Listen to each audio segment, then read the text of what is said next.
Hi friends, ನಾನು ಮಹೇಶ್. ಇಂದು ಶ್ರೀ ವಾಸವಿ ಶಾಂತಿಧಾಮದಲ್ಲಿ ಅಯೋಧ್ಯ ಬಾಲರಾಮನ ಪ್ರತಿಷ್ಠಾಪನೆಯ ವಾರ್ಷಿಕೋತ್ಸವ ಆಚರಣೆ ನೆರವೇರಿತು.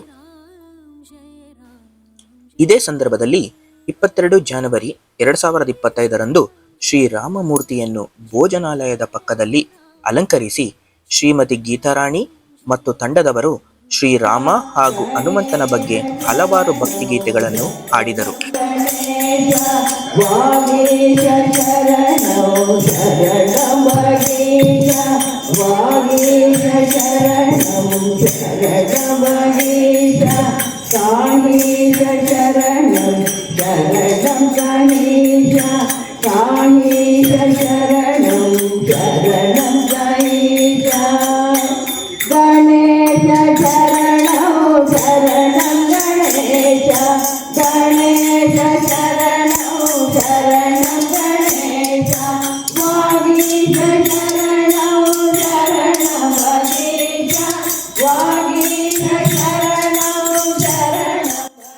ಅಯೋಧ್ಯೆಯು ಭಾರತದ ಉತ್ತರ ಪ್ರದೇಶ ರಾಜ್ಯದಲ್ಲಿರುವ ಒಂದು ಪುರಾತನ ನಗರವಾಗಿದೆ.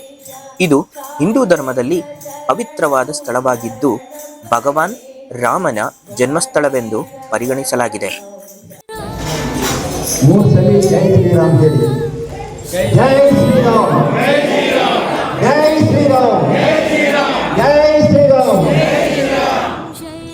ಇವತ್ತು ನಾವು ಅಯೋಧ್ಯೆ ಬಾಲರಾಮನ ಮೂರ್ತಿ ಪ್ರತಿಷ್ಠಾಪನೆ ಆಗಿ 1 ವರ್ಷ ಆಗುತ್ತೆ. ಇದು ನಮ್ಮ ಪ್ರಧಾನಮಂತ್ರಿ ಮೋದಿಯವರ ಕಾಲದಲ್ಲಿ ಆಗಬೇಕು ಅಂತ ಇತ್ತು. ಇದಕ್ಕೆ ಒಂದು 700 ವರ್ಷದ ಇತಿಹಾಸ ಇದೆ. ಇವತ್ತು ವಿಕ್ಟರಿ ಡೇ ಅಂತಲೇ ನಾವು ಇದನ್ನು ಆಚರಿಸ್ತಾ ಇದ್ದೀವಿ. ರಾಮ ಜನ್ಮಭೂಮಿ ವಿವಾದ ಎಲ್ಲರಿಗೂ ಗೊತ್ತೇ ಇತ್ತು. ಕೊನೆಗೆ ಅದನ್ನು ಪ್ರೂವ್ ಮಾಡೋದಕ್ಕೆ ಅಗದು ಆಳಕ್ಕೂ ಹೋಗಿ ಅಲ್ಲಿ ಅಯೋಧ್ಯೆ ಇತ್ತು ಅಂತ ಪ್ರೂವ್ ಮಾಡಿ ಆಮೇಲೆ ಅದು ಕೋರ್ಟ್ನಲ್ಲಿ ತೀರ್ಮಾನ ಆಗಿ ಅದು ಪ್ರತಿಷ್ಠಾಪನೆ ಆಯಿತು. ನಮ್ಮ ಮೈಸೂರಿನವರೇ ಆ ಮೂರ್ತಿನ ಕೆತ್ತಿದ್ದು. ಅದೊಂದು ವಿಶೇಷವಾದಂತಹ ನಮ್ಮ ಒಂದು ಕರ್ನಾಟಕಕ್ಕೆ ಹೆಮ್ಮೆ ಅದು. ಹನುಮಂತಪ್ಪನವರು ಶ್ರೀರಾಮನ ಬಗ್ಗೆ ಕೆಲವು ವಿಷಯಗಳನ್ನು ತಿಳಿಸಿಕೊಟ್ಟರು. ಎಲ್ಲರಿಗೂ ನಮಸ್ಕಾರ. ರಾಮನ ಬಗ್ಗೆ ಮಾತಾಡೋದು ಅಂದರೆ ನಾನೊಬ್ಬನೇ ಹೋಗಿ ಸಮುದ್ರದ ನೀರಲ್ಲೆಲ್ಲ ಎತ್ತಿ ಇನ್ನೊಂದು ಹಾಕ್ತೀನಿ ಅನ್ನೋಂಥ ಕೆಲಸ ಅದಕ್ಕಿಂತಲೂ ಗೊತ್ತು. ರಾಮ ಅಂದರೆ ಯಾರೋ ಒಬ್ಬ ರಾಜನ ಮಗ ಎಲ್ಲೋ ಪುರಾಣ ಇತಿಹಾಸಗಳಲ್ಲಿ ಆಗಿ ಹೋದ ಒಬ್ಬ ಸಾಮಾನ್ಯ ಮನುಷ್ಯ ಅಲ್ಲ. ರಾಮ ಅಂದರೆ ನಮ್ಮ ಅತ್ತೆ, ರಾಮ ಅಂದರೆ ನಮ್ಮ ಸಂಸ್ಕೃತಿ, ರಾಮ ನಮ್ಮ ಸರ್ವಸ್ವ, ನಮ್ಮ ದೇಹದ ಭಾಗ. ಏನನ್ನ ಬಿಟ್ಕೊಟ್ರು ರಾಮನನ್ನು ಬಿಟ್ಟಾಗ ಇಲ್ಲ, ಸಾಧ್ಯವೇ ಇಲ್ಲ. ಇದು ನನ್ನ ಮಾತಲ್ಲ, ಕೋಟಿ ಕೋಟಿ ಜನರ ಕೂಗು. ಅದರ ಫಲವಾಗಿಯೇ ರಾಮ ಮಂದಿರ ಮತ್ತೆ ತಲೆ ಎತ್ತಿ ನಿಂತಿದೆ. ಅದು ಯಾರು ಬಂದು ಎಷ್ಟು ಸಾರಿ ನೀವು ಕೇಳುತ್ತೀರಿ, ಎಷ್ಟು ಸಾರಿ ಹಾಳು ಮಾಡ್ತೀರಿ? ಸಾಧ್ಯ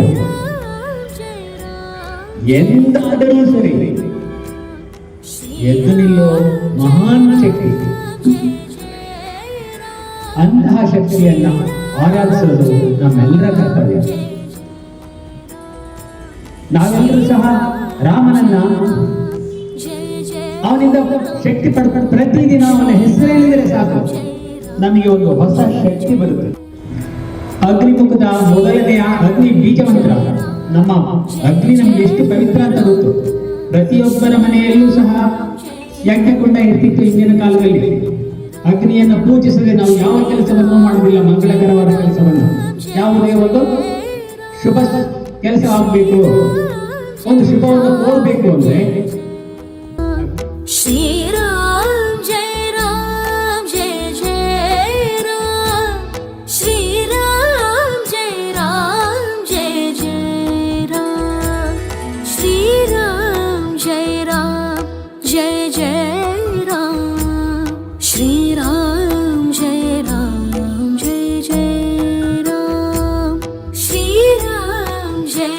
ಈಗ ನಾವು ಈ ಶ್ರೀರಾಮ ಇದು ಅಯೋಧ್ಯೆ ಶ್ರೀ ರಾಮನ ಒಂದು ಈ ವಾರ್ಷಿಕೋತ್ಸವ ಅಂದರೆ ಒಂದು ವರ್ಷ ಆಯಿತು. 22 ಜಾನ್ವರಿ ಎವ್ರಿ ಇಯರು ಹಾಗೆ ಒಂದೊಂದು ವರ್ಷ ಆಗುತ್ತೆ. ಇವಾಗ ಹೋದ 24 ಜಾನ್ವರಿ 22ರಲ್ಲಿ ಅದನ್ನು ಪ್ರತಿಷ್ಠಾಪನೆ ಆಯಿತು.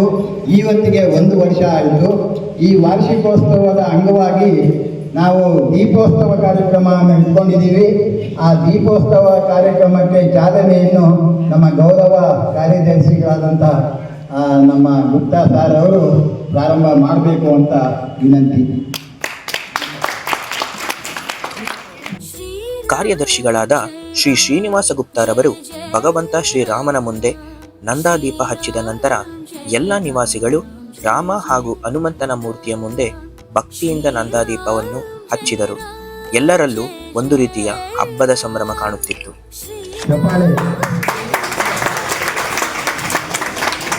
ಎಲ್ಲರಿಗೂ ಶುಭವನ್ನು ಕೋರಬೇಕು ಅಂತ ಪ್ರಾರ್ಥನೆ.